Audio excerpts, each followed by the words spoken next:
আমাদের ইসলামের শক্তিকে গঠন করতে হবে, ইসলামের শক্তি তৈরি করতে হবে। কারণ আমাদেরকে ইসলাম নিয়ে বাঁচতে হবে, ইসলাম নিয়ে বলতে হবে, ইসলাম নিয়ে আল্লাহ তাআলার দরবারে কিয়ামতের ময়দানে উঠতে হবে।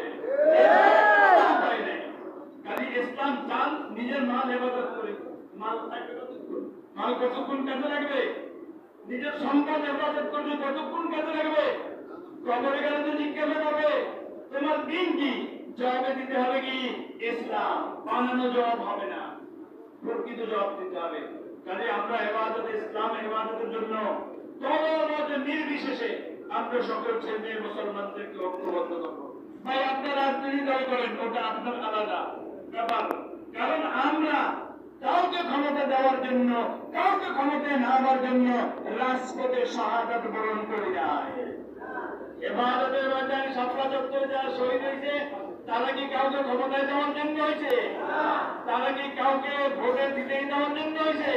তারা হয়েছে আল্লাহ এবং আল্লাহর রাসূলের দ্বীন রক্ষা করার জন্য শহীদ হয়েছে। আমরা সেই শহীদি কাফেলার অংশীদার, আমরা এই শহীদি কাফেলার সাথে থাকবো। কিয়ামতের ময়দানে বলবো আল্লাহ শহীদ হইতে না পারলেও শহীদ হওয়ার জন্য আমরা শাপলা চত্বরে গেছিলাম, আমাদের বাইরে শহীদ হয়েছে, আমরা তাদের সাথে ছিলাম। মাওলানা শহীদদের সাথে আমাদেরকে হাসর করে দাও, আমাদের হাসর শহীদদের সাথে হবে। আমরা এই ইবাদত ইসলামের কাফেলার সাথে সবসময় আবদ্ধ থাকবো। হাজারো সমালোচনা, হাজারো কথা আমরা শুনবো। আমাদের আহমদ শফি সাহেব হুজুর এই সেটটা বেশি বলতেন, हम शाखे दरते में बुरज में वही तौहीद अल्लाह गुजरे संग जनत हारिन तारे। আমরা হইলাম ফলে ভরপুর গাছের ডাল। দেখছেন গাছে যখন ফল হয় ডাল কি করে লইয়া হয়, আর ফজরা নেই এই ফলওয়ালা গাছটা ফলের বারে ঝুলে যায়, আর প্রতীক ওখান থেকে যাওয়ার সময় ওই ফলওয়ালা গাছে কি মারে? ঢিল মারে। যে গাছে ফল নাই সে গাছে কেউ কি মারে না? ঢিল মারে না। আপনি যদি হক্কানি কোনো দিনের কাজ করেন আপনার গায়ে ঢিল আসবেই। এই প্রমাণ যে আপনার ভিতরে কি আছে? ফল আছে, আপনার ভিতরে দিন আছে। কারণ দিনের উপরে দিনদের বিভিন্ন সুযোগে আক্রমণ হবে।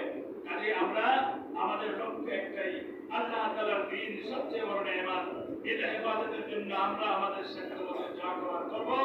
এই জন্য আমরা আমাদের প্রত্যেক অঞ্চলে আমাদের সংগঠনগুলোকে সংঘবদ্ধ করব।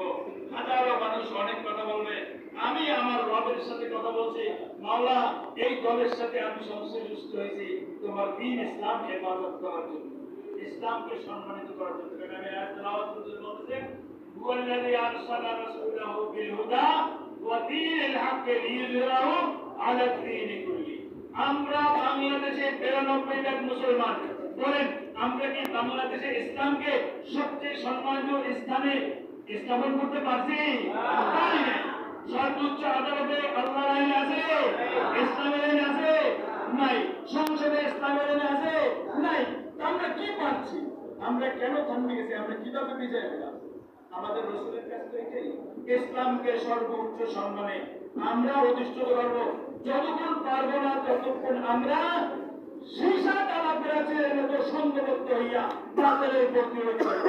আল্লাহ বলেন, ইন্নাল্লাহা ইউহিব্বুল্লাযীনা ইউকাতিলুনা ফী সাবিলিহি সাফফান কাআন্নাহুম বুনিয়ানুম মারসুস। বদরের ময়দানে 14 জন সাহাবী মোকাবেলা করে শহীদ হয়েছেন। উহুদের ময়দানে 70 জন সাহাবী শহীদ হয়েছেন। সেই শহীদের রক্তের উপরে ভাসিয়া আমাদের কাছে সেই মূল্যবান দ্বীন ইসলাম আসছে। আমাদের পরবর্তী প্রজন্মের জন্য এই দ্বীন রক্ষা করে তাদের হাতে পৌঁছে দেওয়ার দায়িত্ব আমাদের। আমাদের এই দ্বীন রক্ষা করতে হবে। এর জন্য আমাদের একেবারে সীসা তারা প্রাচীরের মধ্যে ঐক্য করতে হবে, যেটা আল্লাহ তাআলা কোরআনের এই আয়াতে বলেন, সাফফান কাআন্নাহুম বুনিয়ানুম মারসুস। সমস্ত দ্বিধা দ্বন্দ্ব উপেক্ষা করে আমরা সবাই আল্লাহর বান্দা, আল্লাহর দ্বীনের জন্য সীসা তালা প্রাচীরের মধ্যে ঐক্যবদ্ধ হইয়া বাতিলের মোকাবেলায় দাঁড়াই যাব। আল্লাহ তাআলা আমাদের সবাইকে তৌফিক দান করুন। আমিন। আসসালামু আলাইকুম ওয়া রাহমাতুল্লাহ।